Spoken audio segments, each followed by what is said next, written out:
We're back. Over the last week, boy, we've seen, even I've noticed, a subtle shift in tone from sports card collectors and dealers and influencers out there.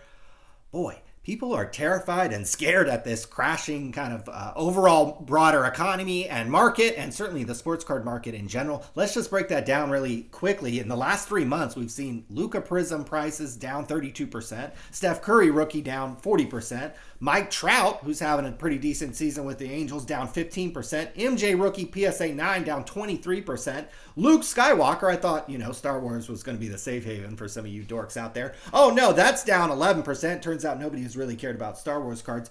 Here's the huge problem, guys, that people are going to be facing, especially newbies over the last couple of years. Sports cards aren't cool anymore, guys. It's one of the reasons a lot of you guys got on me and my brother. My brother has 2 Teslas now, and he would show his Rolex and we'd show our cars. It was more of just kind of a joke and kind of to make fun of you guys. We'd show these little plastic slabs of these pictures of men. And oh my God! Oh my God! Holy Luka Doncic and Trae Young and these things. And you guys thought these things were like a Rolex or a Tesla or a really nice house or something. So cards aren't cool anymore. And now we're seeing the prices tank out of them. Would it shock me that these cards that I flashed, the Luka, the Steph, the Mike Trout, the MJ, and the Luke Skywalker, that have all gone down between 11 and 40%, would it shock me if these cards went down another 11 to 40% in the next 3 months? Absolutely not. So we could see a much further slide, a much further decline, a much further erosion of the idea that sports cards are cool, that they're an investment, that they're better than a Rolex or a Tesla. What would you rather have right now? A Rolex on your wrist? A Tesla in your driveway that you didn't have to pay $6 a gallon gas? Or some slab of some player that flamed out in the Western Conference Finals? So what does this mean for the industry? I think let's start with the negative and then we'll jump to the positive. A lot of these sneaker flippers, the Gary Vee guys, these guys who've gotten back in the hobby in the last couple of years, the problem is they've never had to personally deal with a recession in their life. Think about the last time we had a recession in 07, 08. These kids were living at home with mommy and daddy and probably in high school or less. So these guys they know about a recession, they've heard about it, they hear people talking about it, but they've never actually had to live through it and feel it and pay bills through it. So that is very concerning for the young people in the hobby that, one, they've never dealt with a recession. 2, they've never dealt with a down card market or a down to flat card market that could last for years. I mean, we could be talking about years before cards become cool again and they're relevant, and you'd rather have a slab of some picture of a man before you'd rather have a Rolex or a Tesla. That could take a long time for that to happen again. So, again, we have kids who haven't dealt with a recession. They haven't dealt with, card prices declining. So we're going to see a lot of people flop off. And my prediction, actually, in the next 6 months, we're going to see videos from content creators who, hey, bless you guys who are going to stick around doing this, but you're going to be making, I guarantee you, some of the titles of your videos are going to be like, how do we get new people into the hobby? And I'm going to respond with, you guys were the new ones. Like, there's not going to be this big old influx like there was, a little bit pre-COVID and so forth. We're going to see a slow, kind of steady erosion of prices, as we've seen even on the top players that I missed. Steph Curry's in the final playing great. Mike Trout, these cards are going down. Michael Jordan, he's still sitting at home just chilling. I'm sure his cards are going down. So we got big problems in the sports card industry because some of the new players and new people have never dealt with this. Am I worried about the old school dealers and the old businesses who have seen this and were around before the boom? Not really. If they've managed things smart, everything should be okay on their end. But for me, it's really the guys who have come along in the last couple of years and have started businesses and spent a lot of money and saw this as the next huge thing, and this was just going to go up and up and up and up. And like Gary Vee said, it was just in the next 5 years, the next 10. It didn't happen. It literally didn't happen. And there's not going to be some kind of snapback. And maybe even in a few weeks to maybe in a few months, you'll see the kind of the economy level out or inflation level out. But it's not just going to all come pouring back into sports cards. You're going to see people be able to make money in the stock market or real estate or other ways. And they're going to have to keep selling their sports cards to fund those kind of easier or better or more relevant or more cool investments. Sports cards are not cool anymore.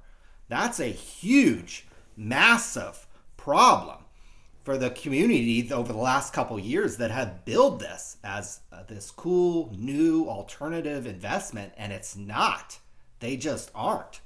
So we're going to see a really rough patch over the next quite significant period of time. I think several years with the card market, if you ask me. Now, for me, there are many more positives in a kind of a recession or a downside in the sports card market. One, I don't have my net worth tied up in sports cards, so I cannot wait to go onto eBay and COMC and some of these sites tonight and over the next few weeks and start buying some sports cards and kind of nibble back into buying some sports cards. Like, I literally can't wait to do that tonight.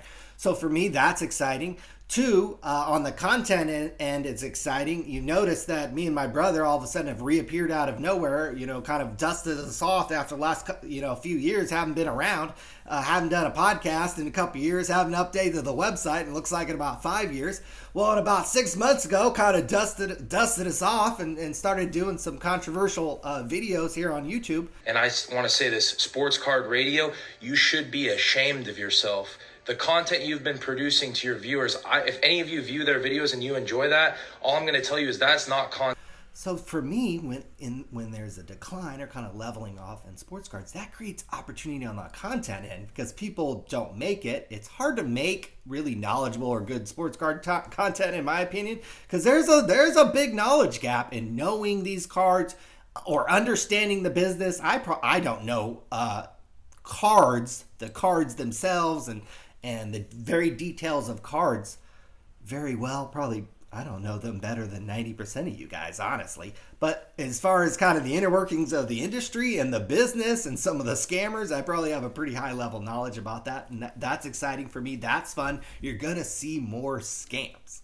Because what's going to happen, it's going to be way harder to make money. You can't just buy some stuff off eBay and all of a sudden it goes up 30%, or you just hype train it up, to the moon or whatever. That is a Tesla. So now, to make money, you're going to have to take a card that has some rough patches or an edges, and you're going to have to press it or trim it or scoop the edge or recolor or you have to do some shady stuff.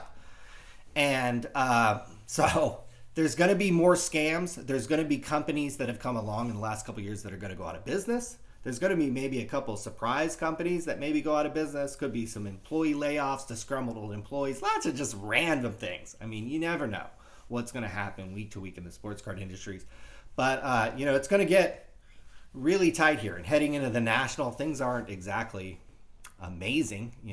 People aren't exactly pumped about Atlantic City, the card market in general. So we'll see. Should be fun. Can't wait to buy some cards. Again, depending how you look at the industry, if your net worth is tied up into cards, hey, I understand this is a bad time for you. If your whole perception is these cards were going to be investments and just pop to the moon and be like stocks, then you're a little weirded out about this. But if you're an old-time person, or if you see opportunity in this, or if your net worth isn't tied up in a card, you're like, hey, this is kind of exciting. I might get on there and buy some cards that, were unattainable, which is, even a few months ago. These things have declined, even the top players have declined 11 to 40% in value. Everybody else has pretty much across the board. So exciting times for the sports card world. I'm excited. I'm pumped. I'm jazzed. I'm back healthy. I'm washed, but at least I'm feeling pretty good. But yeah, I'm definitely washed up pretty good. But anyways, we'll see you guys. Hopefully we'll see you guys soon. All right.